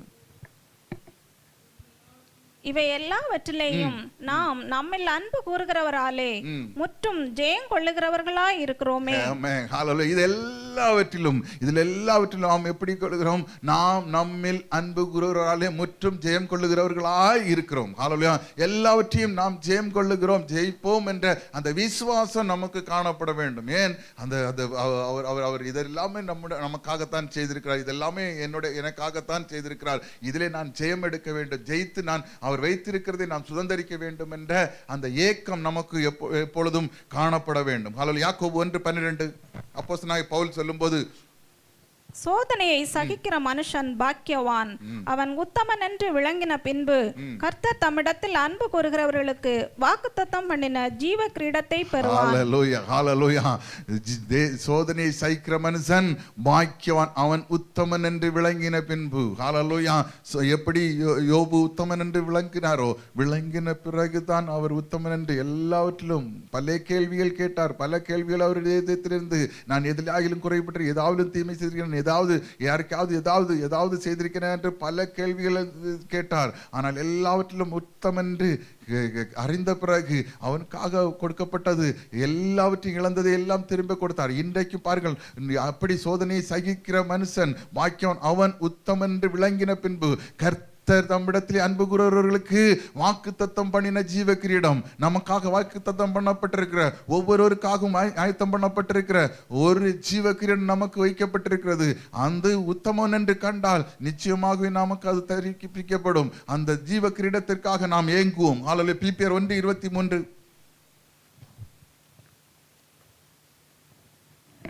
பிலிப்பியர் 1. ஏனெனில் இவ்விரண்டிலும் நான் நெருக்கப்படுகிறேன். தேகத்தை விட்டு பிரிந்து கிறிஸ்துவுடனே கூட இருக்க எனக்கு ஆசை உண்டு. அது அதிக நன்மையாயிருக்கும். ஹல்லேலூயா. எதற்காக இவ்விரண்டிலும் நான் நெருக்கப்படுகிறேன்? எதற்காக என்றால் அவரோடு கூட இருக்க வேண்டும் என்று ஆசைப்படுகிறேன் என்று அப்போஸ்தலனாகிய பவுல் சொல்லுகிறார். அப்போ அந்த ஆசையும் விருப்பமும் நமக்கும் இருக்க வேண்டும். நானும் அவரோடு இருக்க வேண்டும், நானும் அவரோடு காணப்பட வேண்டும் என்ற அந்த ஆசை விருப்பம் ஒவ்வொருவருடைய ஒவ்வொருவருடைய இருதயத்திலும் காணப்பட வேண்டும். ஹல்லேலூயா. அந்த 2 தீமோத்தேயு 4:7-8 ஹல்லேலூயா பவுல் சொல்லும்போது, நல்ல போராட்டத்தை போராடினேன், ஓட்டத்தை முடித்தேன், விசுவாசத்தை காத்து கொண்டேன். இது முதல் நீதியின் கிரீடம் எனக்காக வைக்கப்பட்டிருக்கிறது. நீதி உள்ள நியாயாதிபதியாகிய கர்த்தர் அந்நாளிலே அதை எனக்கு தந்தருள்வார். எனக்கு மாத்திரமல்ல, அவர் பிரசன்னமாகுதலை விரும்பும் யாவருக்கும் அதை தந்தருள்வார். ஆமென். ஹல்லேலூயா. அப்போஸ்தலனாகிய பவுலின் ஓட்டத்தை குறித்து நமக்கு தெரியும். ஹல்லேலூயா. எவ்வளோ பாடுகளின் மத்தியிலும் உபத்திரவங்களின் மத்தியிலும் ஓடினார். ஆனாலும் அவர் தெளிவாய் சொல்லுகிறார், ஹல்லேலூயா, நல்ல போராட்டத்தை போராடினேன் என்று. நாம் இன்றைக்கு சொல்ல முடியுமா, நான் நல்ல போராட்டத்தை போராடுகிறேன் என்று? ஹல்லேலூயா. எவ்வளோ நேரத்திலே நாம் முறுமுறுக்கிறோம், எவ்வளோ துன்பப்படுத்தி இருக்கிறோம், எவ்வளோ மறுபடியும் அவரை சிலுவையிலே அறைந்திருக்கிறோம். ஆனால் அது அல்ல. எவ்வளோ பாடுகள் உபத்திரவங்கள். அது 2 கொரிந்தியர்ல பவுல் சொல்லும்போது எனக்கு இருக்கிற அந்த முள் விலகும்படியாக அவரிடத்திலே கேட்கிறார். எனக்கு இருக்கிற அந்த பாடுகள், எனக்கு இந்த இதிலே இருக்கிற முள், மாம்சத்திலே இருக்கிற அந்த முள் மாறும்படியாக அப்போஸ்தலனாகிய பவுல் கேட்கிறார். அப்போஸ்தலனாகிய பவுல் வேண்டுமென்றால் அவர் உடன் இருக்கிற யோவான், பல ஊழியக்காரர்கள் இருக்கிறார்கள், அவர்களிடத்திலே சொல்லி விண்ணப்பித்து ஜெபிக்க சொல்லி இருக்கலாம். அதல்ல, நேரடியான உறவுலே இருக்கிற அப்போஸ்தலனாகிய பவுல் கேட்கிறார். இதை கேட்கும்போது, பவுலே, உனக்கு இந்த முள் விலக வேண்டுமா, என் கிருபை வேண்டுமா என்று உடனடியாக தெளிவாய் இருந்த பவுல் சொன்னார், என் கிருபை வேணும், அந்த கிருபை மட்டும் எனக்கு போதும், இந்த முள்ளு அப்படியே இருந்துட்டே போட்டும். அந்த பவுல் தான் இன்றைக்கு நல்ல போராட்டத்தை போராடினேன் என்று சொல்லி ஓட்டத்தை முடித்த ஜீவ கிரீடம் எனக்காக வைக்கப்பட்டிருக்கிறது என்று உறுதியான நம்பிக்கையோடு செல்ல வேண்டுமானால், இன்றைக்கு நாம் எப்படிப்பட்ட ஓட்டத்தில் ஓடிக்கொண்டிருக்கிறோம்? உறுதியாய் சொன்ன அந்த அப்போஸ்தலனாகிய பவுல் உறுதியாய் நாம் சொல்ல முடியுமா? இன்றைக்கு இந்த சத்தத்தை கேட்டுக்கொண்டிருக்கிற தேவனுடைய பிள்ளைகளே, நம்முடைய ஓட்டம் எப்படிப்பட்ட ஓட்டமாக இருக்கிறது? தாறுமாறாய் ஓடிக்கொண்டிருக்கிறோமா? தேவனுக்கு பிரியமாய் ஓடிக்கொண்டிருக்கிறோமா? கர்த்தர் நிச்சயமாக இது முதல் நீதியின் கிரீடம் எனக்காக வைக்கப்பட்டிருக்கிறது. நீதியுள்ள நியாயாதிபதியாக கர்த்தர் அந்நாளிலே அது எனக்கு தந்தருள்வார். எனக்கு மாத்திரமல்ல, பாருங்கள், அவர் பெற்றுக்கொள்ள வேண்டும் என்ற அநேக சபைகளையும் ஸ்தாபனத்தையும் உருவாக்கின ஒரு அப்போஸ்தலன் தான் சொல்லுகிறார், எனக்கு மட்டுமல்ல, நான் மட்டுமல்ல. ஏனென்றால் அவருக்கு தெரியும், அநேகர் இதை கேட்டு அவருக்கு நீதிமானா இருந்திருக்கிறார்கள்.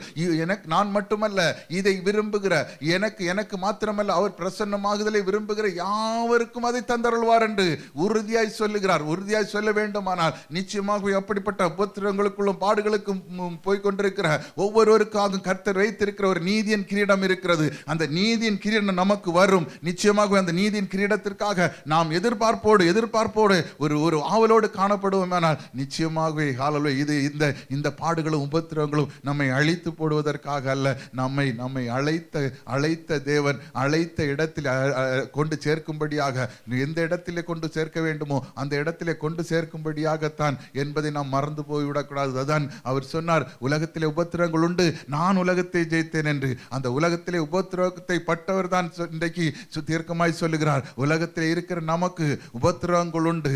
எப்பொழுது உபத்திரவம் உண்டு என்றால் அவருடைய நீதியை நிறைவேற்றும் போது, அவருடைய நீதியை நிறைவேற்றின ஒவ்வொருவருக்கும் அந்த உபத்திரவம் உண்டு.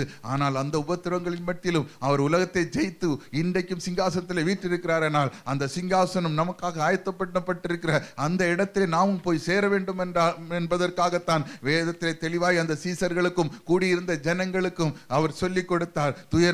துயரப்படுகிறவர்கள் பாக்கியவான்கள், நீங்கள் ஆறுதல் அடைவீர்கள் என்று. இன்றைக்கு துயரத்தோடு துக்கத்தோடு காணப்படுகிறீர்களா? நீங்கள் பாக்கியவான்களாய் மாறுவீர்கள், நீங்கள் ஆறுதல் அடைவீர்கள். கடைசியா அந்த ஏசாயா 35வது அதிகாரம் 10வது வசனம். கர்த்தரால் மீட்கப்பட்டவர்கள் திரும்பி ஆனந்த களிப்புடன் பாடி சீயோனுக்கு வருவார்கள். நித்திய மகிழ்ச்சி அவர்கள் தலையின் மேல் இருக்கும். சந்தோஷமும் மகிழ்ச்சியும் அடைவார்கள். சஞ்சலமும் தவிப்பும் ஓடிப்போம். ஆமென், ஹல்லேலூயா.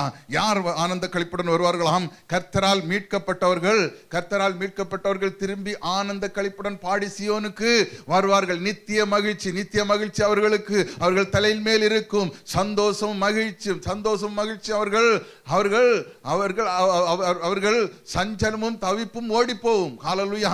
நிச்சயமாக இந்த மத்தியான வேளையிலே கர்த்தரால் மீட்கப்பட்டவர்களுக்கு ஆனந்த களிப்பு உண்டு. ஹல்லேலூயா. நிச்சயமாக சீயோனுக்கு திரும்பியவர்கள் நித்திய மகிழ்ச்சி உண்டு. இன்றைக்கு வேதனைப்படுகிற துன்பப்படுகிற ஒவ்வொருவருக்கும் ஒரு நித்திய மகிழ்ச்சியை உண்டாக்கும்படியாக, ஹல்லேலூயா, அவர்கள் ஆறுதல் அடையும்படியாகத்தான் இந்த நாளிலே இந்த துயரமும் துன்பமும், ஹல்லேலூயா, இந்த பாடுகள் உபத்திரவங்கள் எல்லாம் நம்மை அழித்து போடுவதற்காக அல்ல. நிச்சயமாகவே நாம் பார்த்தோம். பரிசுத்தவான்களாய் இருந்த அநேக பாடுபட்டார்கள், அநேக உபத்திரவங்களுக்குள்ளாக கடந்து சென்றார்கள். ஆனால் இவர்களுடைய உபத்திரவங்களும் பாடுகள் எல்லாம் அவர்கள் அழிந்து போவதற்காக அல்ல. அவர்களுக்கு வைக்கப்பட்டிருக்கிற அவர் உண்டு பண்ணி வைத்திருந்த அந்த நல்ல ஒரு இடத்தை அடைவதற்காகவே என்பதை நாம் மறந்து போய்விடக்கூடாது. நாம் பார்த்தோம். ஹல்லேலூயா. பாருங்கள், யோசேப்புடைய வாழ்க்கையிலே சகோதரர்கள் நிமித்தம் வந்த அந்த பாடுகளும் உபத்திரவங்களும் நல்ல ஒரு இடத்திலே, உன்னத இடங்களிலே, பார்வோன் அரண்மனையிலே நல்ல ஒரு உன்னத இடங்களிலே போய் சகோதரர்கள் மத்தியிலே, ஒரு சுற்றிலும் இருக்கிற ஜனங்கள் மத்தியிலே நல்ல ஒரு உன்னத இடங்களிலே உட்காரும்படியாகத்தான் அந்த பாடுகளும் உபத்திரவங்களும், தாவீதின் வாழ்க்கையிலே கூட வந்த பாடுகளும் உபத்திரவங்களும் இஸ்ரவேலை 40 ஆண்டுகள் ஆளும்படியாக, அரசாளும்படியாக, சுற்றிலும் இருக்கிற ஜனங்கள் காணும்படியாக, இப்படி ஒரு உபத்திரவங்களையும் பாடுகளையும் வழியாய் போய்கொண்டிருக்கிறீர்களா? கர்த்தர் நிச்சயமாக இந்த மத்தியான வேளையில் தீர்க்கமாய் பேசுகிறார். கர்த்தர் நிச்சயமாக உங்களை அழிப்பதற்காக அல்ல, உங்களை உருவாக்கி ஒரு பொன்னாய், யோபு எப்படி அந்த சோதனைக்குள்ளாக கொண்டு போய் பொன்னாய் விளங்க செய்தாரோ, இன்றைக்கும் இன்னை கேட்கிற தேவனுடைய பிள்ளைகளே, நிச்சயமாக இது உங்களை அழித்து போடுவதற்காக அல்ல, உங்களை உருவாக்கி விளங்க செய்வதற்காக. ஹல்லேலூயா. கர்த்தர் நிச்சயமாகவே இந்த மத்தியான வேளையில, ஹல்லேலூயா, அவர் துயரப்படுகிறவர்கள் பாக்கியவான்கள், ஹல்லேலூயா, அவர்கள் ஆறுதல் அடைவார்கள். ஹல்லேலூயா. துயரப்பட்டு கொண்டிருக்கிற நீங்கள், ஹல்லேலூயா, ஆறுதல் அடைவீர்கள். ஹல்லேலூயா. நிச்சயமாக உங்களுக்கு அந்த ஆறுதல் உண்டாகும். ஹல்லேலூயா. இந்த மத்தியான வேளையிலே கர்த்தர் தீர்க்கமாய் ஒவ்வொருவரோடும் பேசி இருக்கிறார். எதிலெல்லாம் நாம் இழந்து போய் நிற்கிறோம், எதெல்லாம் நமக்கு ஆறுதல் வேண்டும். ஹல்லேலூயா. இன்றைக்கு கர்த்தருடைய பிரமாணத்தை விட்டு நாம் விலகி நிற்கிறோமா? நிச்சயமாக அந்த பிரமாணத்துக்குள்ளே வருவோம். கர்த்தருடைய பிரமாணத்தை கற்றுக்கொண்டு நாம் நிற்போமானால் கர்த்தர் நிச்சயமாக அவர் கற்றுத் தருவார். கற்றுத்தந்து எதெல்லாம் நாம் செய்ய வேண்டும், எதெல்லாம் செய்யக்கூடாது என்பதை அவர் தெளிவாய் நாம் சொல்லி கற்றுத்தருகிற தேவனாக இருக்கிறார். ஹல்லேலூயா. நிச்சயமாகவே சீசர்களுக்கும் கூடியிருந்த 5000 ஜனங்களுக்கும் போதித்தது. ஹல்லேலூயா. இன்றைக்கு அந்த போதனையை நாம் கேட்டிருக்கிறோம். ஹல்லேலூயா. மத்தேயு 5வது அதிகாரத்திலே முழுவதுமாய் நாம் பார்க்கும்போது அநேக காரியங்களை அவர் போதிக்கிறார். அவர் எப்படி அவர் போதிக்கிறார்? ஒரு எளிமையாயிருந்து போதிக்கிறார். ஒவ்வொரு புரிந்து கொள்ளும்படியாக, இன்றைக்கும் அப்படி புரிந்து கொள்ளும்படியாக, புரிந்து கொண்டு நாம் கை கொண்டு நடக்கும்படியாகத்தான் இந்த நாளிலே தேவன் கர்த்தர் திக்கமாய் பேசி இருக்கிறார். நாம் புரிந்து கொண்டு நாம் அதை செயல்படுவோம். கர்த்தர் நிச்சயமாகவே நமக்காக ஆயத்தம் பண்ணப்பட்டிருக்கிறார். நமக்காக ஆயத்தம் பண்ணப்பட்டிருக்கிற அந்த நல்ல இடத்திலே கொண்டு போய் சேர்ப்பதற்காகத்தான் இந்த துயரமும் துன்பமும். அவர் துயரப்பட்டார், துன்பப்பட்டார், நம்மளை மீட்கும்படியாக. நிச்சயமாக அவர் பட்ட பாடுகள் எல்லாமே இன்றைக்கு அவர் உன்னதத்திலே போய் உட்கார்ந்து இருக்கிறார் என்றால், இன்றைக்கு நாமும் அப்படிப்பட்ட பாடுகள் மத்தியிலே போகிற நாம் ஒவ்வொருவரையும் அந்த இடத்திலே கொண்டு சேர்க்கும்படியாகத்தான் இந்த பாடுகள். நிச்சயமாக இந்த பாடுகள் உபத்திரவங்கள் எல்லாம் மறைந்து போகும். கர்த்தர் நிச்சயமாக சந்தோஷம் சந்தோஷமும் மகிழ்ச்சியும் நம்முடைய வாழ்க்கையில வரும். ஆமென். நிச்சயமாகவே அது சம்பவிக்கும். ஆமென். ஹல்லேலூயா. விசுவாசிக்கிறீங்களா? ஹல்லேலூயா. கர்த்தர் நிச்சயமாகவே அப்படியே செய்வார். அப்படி எழும்பி நிற்கலாமா? ஹல்லேலூயா. அப்படி எழும்பி நிற்கலாம். கர்த்தர் நிச்சயமாக ஹல்லேலூயா தெளிவாய் பேசி இருக்கிறார். வார்த்தைகளை கேட்ட நாம் ஹல்லேலூயா இன்றைக்கு அவருடைய நீதியை நிறைவேற்றவில்லை என்றால், ஹல்லேலூயா நாம் பிள்ளை என்கிற அந்த சுதந்திரத்தை நாம் பெறாவிட்டால் எந்த ஒரு நாளிலும் அவருடைய வருகையிலே நாம் காண முடியாது. அவருடைய வருகையிலே போய்விட முடியாது. நாம் அதிகாரத்தை, பிள்ளை என்கிற அதிகாரத்தை எப்பொழுது பெற்றுக் கொள்ளுகிறோமோ அதற்கு பிற்பாடுதான் நாம் உரிமையோடு கேட்க முடியும். இது எனக்கு வேண்டும், இதை எனக்கு தாருங்கள் என்று. ஹல்லேலூயா. இன்றைக்கு நாம் அப்படிப்பட்ட அந்த பிள்ளை என்கிற அந்த புத்திர சுவிகாரத்தை நாம் பெற்றுக்கொண்டு நாம் நிற்போமானால் நிச்சயமாகவே நாம் கேட்பது எல்லாவற்றையும் அறிகிற கர்த்தர் கேட்பதை அவர் தருவார். ஹல்லேலூயா. நிச்சயமாகவே கேட்பதை மட்டுமல்ல, கேளாதவைகளை நான் தருவேன் என்று சொல்லியிருக்கிறார். நிச்சயமாகவே அதை அப்படியே செய்வார். ஹல்லேலூயா. அப்படியே ஒப்பு கொடுப்போமா? ஹல்லேலூயா. ஓ துயரத்தில் கூப்பிட்டே